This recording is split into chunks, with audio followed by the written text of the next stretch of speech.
agora nós vamos falar sobre os direitos das grávidas agora nessa nova lei do trabalho. Nós estamos aqui com a doutora Mirela Franco, que já está posicionada aqui conosco, que vai falar sobre esse assunto. Boa tarde, doutora. Seja muito bem-vinda. Obrigada. Boa tarde a todos. Doutora, explica pra gente o que realmente mudou nessa nova lei das gestantes. Pois é, mudou bastante coisa. A primeira lei sobre as gestantes, ela veio no momento emergencial, né, onde a pandemia estava no auge. Então, a primeira lei, Débora, o que ela falava?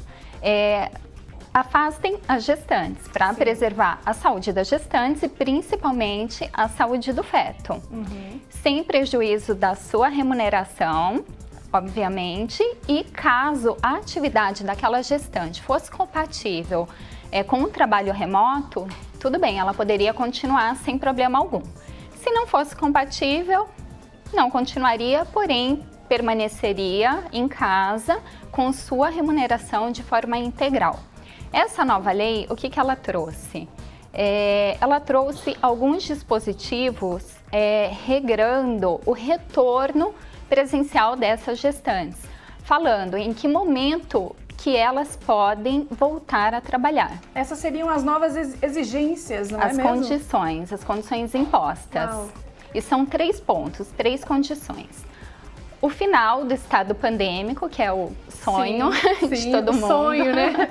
Estamos esperando. Esperado, né, doutora? Esse eu acho que ainda vai demorar um pouquinho, né? Porque vai cepa, vem cepa, enfim.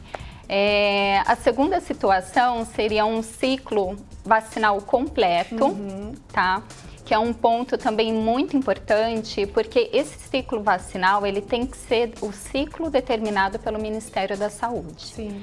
Tá? Ou seja, ele exige a dose de reforço. Então, assim, a gestante, ela teria que ter tomado a primeira dose, a segunda dose e a dose de reforço. Ou a primeira dose, que é aquela dose, a Janssen, da vacina Janssen, que é dose única, e a dose de reforço.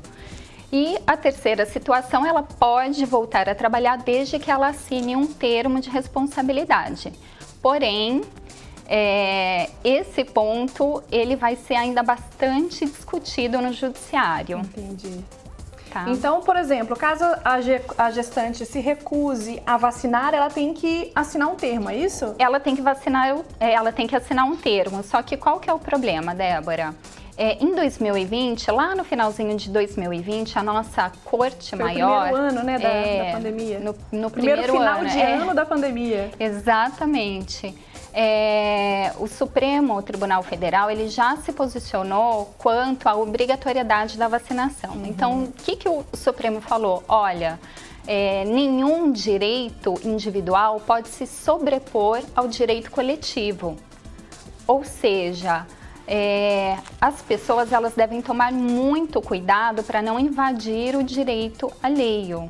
E daí veio esse dispositivo que fala que a gestante pode exercer aquele direito individual de escolha, né, dela de não se vacinar, apenas assinando um termo e voltar a trabalhar. Só que isso pode gerar uma série de problemas, tanto para a própria gestante, que coloca a sua vida em risco, e a vida, né, do seu bebê, também. E profissional, lógico, e quanto pode gerar também um problema imenso para o empregador, né? Para as empresas que têm o dever constitucionalmente de zelar pela segurança e pela saúde de todos os trabalhadores, de todos os colaboradores. Entendi. E doutora, caso ela se recuse a assinar esse termo e se recuse também a vacinar, seria uma dúvida minha, seria um motivo de demissão por justa causa?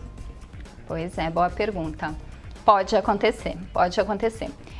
No decorrer dessa pandemia, nós tivemos muitos casos nesse sentido, em que vários funcionários e funcionárias, enfim, não só questão de gestante, mas recusaram-se a se vacinar e acabaram sendo demitidos por justa causa. Nossa, tá? Então existem casos. Existem casos. Nossa. E também já há posicionamento jurídico defendendo essa demissão por justa causa, inclusive o posicionamento do Ministério Público do Trabalho.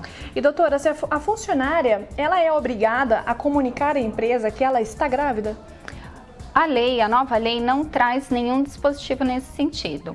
Veja bem, não é obrigatório, mas é prudente, Até mesmo porque, caso ocorra alguma coisa com essa gestante, aconteça alguma coisa, como é que futuramente, numa eventual ação trabalhista, ela vai provar que o gestor dela, que a empresa estava ciente daquela gravidez e agiu com negligência. Então é prudente para proteger ela mesma.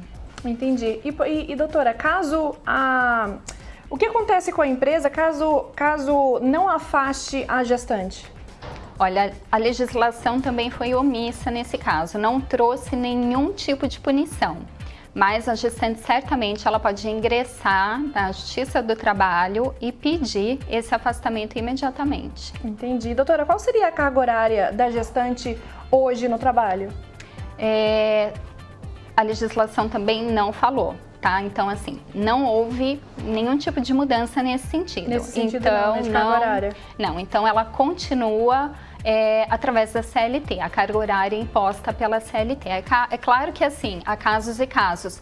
Se ela tiver algum problema em função da gestação, precisar de outros cuidados, ela pode negociar diretamente com o empregador dela e os dois fazerem um acordo, dependendo da situação física, da condição física que ela esteja. Exatamente. A estabilidade também permanece, doutora? Permanece. Permanece o mesmo? 5 meses após o parto. Que bacana. Doutora, muitíssimo obrigada. Eu que agradeço. Delícia conversar sobre isso. Lindo seu nome, inclusive é o nome da minha filha. Que legal, o nome da obrigada. minha filha. Muito obrigada. Dá pra gente conversar sobre outros assuntos também. O Banho de Mulher tá de portas abertas para você Muito voltar. obrigada.